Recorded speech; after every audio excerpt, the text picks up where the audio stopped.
Hey UConn Nation, it's KK Arnold here. If you're looking for the latest UConn women's basketball content, go subscribe to Listen Up to Phil and Ryan. Go Huskies!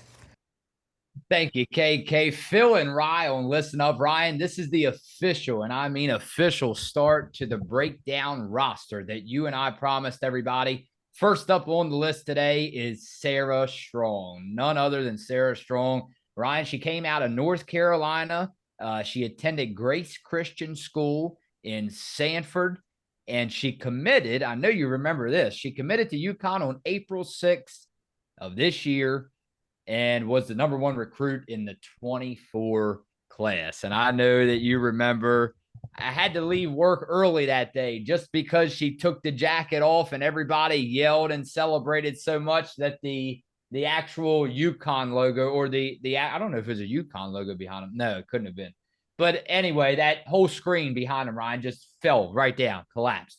That's how I feel like I celebrate with you sometimes. You don't celebrate that hard, but sometimes I'll knock something down at your house and you'll get all mad at me, right? But anyway, let's get on down into it. It's been at least a week since I've been beside of you. I appreciate you coming back with me on Listen Up. We appreciate everybody joining us.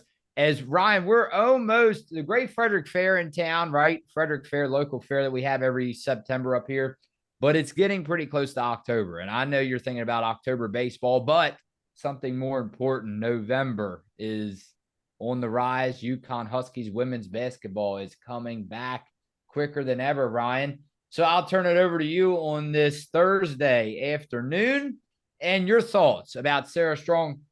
You know, the main takeaway I have for you, not a lot because we haven't seen her play. These are the episodes I told you about where, well, how's my question is, how is Ryan going to do? Because we've never seen her actually play with UConn. Now, we watch highlights of her in high school, right? But as far as UConn play, nothing. So I tell you this, my top most exciting thing about Sarah Strong, Ryan, before you go, I think that a freshman coming in, this will be one of the most major impacts we've seen from a friend. And notice we had KK Arnold, we had Ashland Shade, right?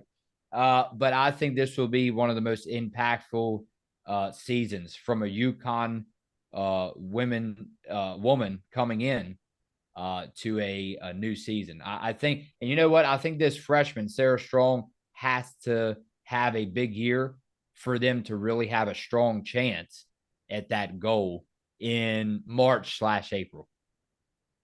Yeah, I think so too. And yeah, I'm glad we're finally back on. Been about 2 weeks almost. It's been pretty crazy trying to figure out how we can go on with both of our schedules, but glad we're able to get back on during this Thursday afternoon. So glad to be back with you guys. And yeah, starting our roster breakdown like we talked about. And of course, we thought it was only right to start out with number one recruit Sarah Strong for our breakdown of this Huskies roster. So yeah, I can't wait to see Sarah Strong finally put on that UConn jersey this season.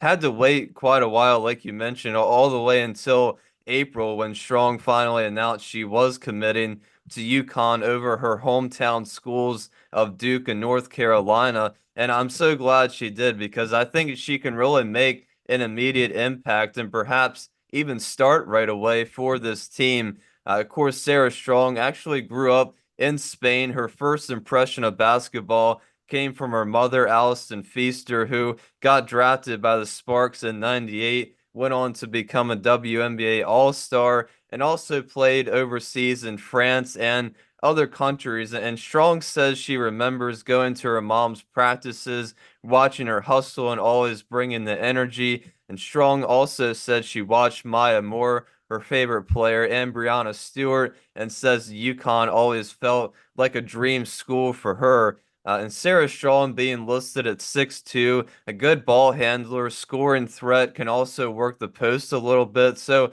maybe we see a flash of Moore or Stewart in Strong's game this season. Of course, the two players she looks up to the most. And I wanted to finish by quoting something that Strong said in an interview during this all season. She said, quote, "We're just trying to win. They haven't won a championship in a while, so that's the plan for the next 4 years." I'm just very excited to play with everybody and be coached by the coaching staff. I think that's a very good mentality to have. So it seems like she's ticking off all the boxes so far. Been making some pretty good impressions during when we had those summer workouts. So I know she's played for Team USA a little bit, the U18 team, I believe. So I think we could have a very special player on our hands. Obviously, being ranked #1 overall, there's always a lot of expectations coming to UConn, but I really do feel like Sarah Strong could be a really, really good player for us this season. Yeah, I'm currently watching highlights now. Top 5 2024 Sarah Strong does it all, it says, Ryan, for Lady Strong Center at Phenom Lady Rumble, it says on this video. So it's from Phenom Hoop Report. Ryan, I mean, as I watch Sarah Strong, you're right. I'm glad you brought up a great ball handler because not only does she provide a big body down there with Aaliyah Edwards gone, of course, Dorka Yuhas, she's been gone. But with that said, you know, how many times you see a great passer too? And that's something that's sticking out to me. She can find other players that are open or necessarily not that wide open in the paint, and they have the ability to lay it up and score. Yeah, I mean, it really does seem like she's the full package. So, we'll Yeah. just have to wait and see. But yeah, I think, getting adjusted to the college pace is going to be something for her to definitely work on. Learning the UConn system, I think Gino runs a pretty specific system at times. Passing has always been a really good part of that, or a really big part of that. And especially playing defense, you need to be able to play defense for Gino. So I think, Sarah Strong shouldn't really have any problem with doing those two things. So yeah, I think, like I said, she could possibly immediately start for this team. Have a pretty young bunch of players inside the paint, forwards on this Huskies roster. So I think with Sarah Strong providing a pretty good sense of who she is during the summer workouts, making some pretty good impressions. I think she could start out her Husky campaign pretty early for us. The Morgan Valley interview and the KK Arnold interview is coming. We promise. We've been saying it for a while, backed up, but it is coming. The spotlight today, again, on Sarah Strong. Listen up. Ryan, the spotlight will go down the list. We'll go all the way down. And I'm sure everybody can guess who is last on that list. Last for a good reason. All right. Let's go over to comments, Ryan. Just Me said, Phil and Rye, I loved the great message at the end, referring to the last video, Ryan. And don't forget, Ryan, we want to tell everyone thank you for joining us this afternoon. Tell us what you think about Sarah Strong, and also leave it in the comment section. And then, Ryan, you have a message for him. We just got a notification. We have seen 2.33 thousand subscribers. Yeah, it's kind of hard to believe. Keeps going up by 100. Yeah, so hit the like button, subscribe, comment away, and yeah, tell us what you think about Sarah Strong, what impact she's gonna have for us this season, and yeah, we keep climbing. I guess the next goal is 2.5. So let's keep taking those baby steps, 100 at a time. And yeah, thank you guys for the support as always. And let's finish with just me's comment. Sorry about that, Ryan. Phil and Rye, I love the great message at the end. There is too much negativity in the world. The news should be called bad news. As for sports, emphasis is always put on winning. Winning is a requirement for coaches to keep their jobs. As for fans and spectators, we want to see our favorite teams win, and we dislike the competition. I didn't care for Caitlin Clark when she was at Iowa, but I have watched her mature and do good things in the WNBA, both on and off the court. I think it's our culture to hate when things are not in our favor. I'll try to keep that in mind as I watch the upcoming season for UConn women's basketball team. After being a fan for over 20 years, I want them to always win, but I will try to appreciate the good talent they will have to compete against. Yeah, I like that comment. That's a That's a good very one. good That's a one. good one. That's a Yeah. good one. Yeah. Yeah, a lot of very true things said in that. We kind of talked about that, me and Phil amongst ourselves about appreciating the winners, in sports and appreciating, when dynasties are built and the real champions and all that stuff.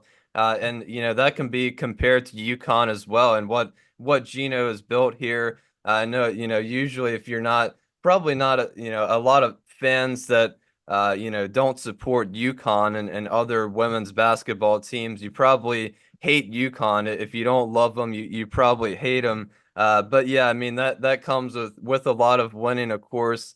But yeah, I mean hopefully UConn can have another good season, like they said. But yeah, I think with Caitlin Clark, that era was pretty special in Iowa, and glad to see her and Angel Reese and a lot of the rookies doing some pretty good stuff in the W this season, and the WNBA playoffs, of course, coming up very soon, I think. So that should be interesting to watch. Here he is, Ryan. Jason D'Amico. Great players want to play against great teams. They are not afraid of that challenge. It is how they measure their hard work and sacrifice. In my opinion, the Big East being so weak as a conference is an injustice to Page and the rest of UConn. Unless they raise the average of talent in the Big East, I will be glad to see UConn leave. Peace. Yeah, I agree with that. I think it would benefit UConn a lot to move to a different college, different conference, of course, from the women's basketball standpoint to bump up the competition a little bit. Unfortunately, the Big East other teams just obviously not up to quite the level of recruiting and all that stuff that UConn is at. But hopefully maybe there's a couple new players coming in this season, maybe a couple good games, but I think I'm pretty much expecting UConn to pretty much cruise by the Big East once again this season. We'll save this one for the last one. This is going to make you smile. This is interesting. I never thought about it. I mean, hey, I you got to think about every different angle nowadays. You never know what's going to be thrown at you, right, Ryan? All different kind of curveballs. Chaos One Rain says, I hope they make it to the Big Ten. I think now, mind you, Ryan and I just Ryan, about an hour north of College Park, right? I hope they make it to the Big Ten. I think it's a better fit. If they get their AAU status, I saw their prospectus and it looked good, and win a couple more championships, they could set themselves up for negotiating from the front. Big Ten wants contenders, but also good academic fit. Their sports fit better also. Oh, it would fit Ryan and I's schedule pretty well too, let me tell you, because we would not miss. Of course, they come to Georgetown every year, Ryan, but again, it's not the same, right? College Park, something special about it. Yeah, I think in terms of definitely the traveling, that would definitely be a much better fit. I think everything makes sense for the Big 12 except for the traveling. There's just so many places that UConn would have to travel. I mean, across the whole entire country to play Colorado and Utah. That's really the only thing that didn't make much sense to me. But of course, the Big Ten, a lot of local schools or schools that are only a couple hours away, and they could probably take the bus to also a lot of those schools. And of course, it would be pretty fun to go to Maryland every time that UConn and Maryland would play during the season. So yeah, now that they brought that up, the Big Ten seems a lot better now than the Big 12.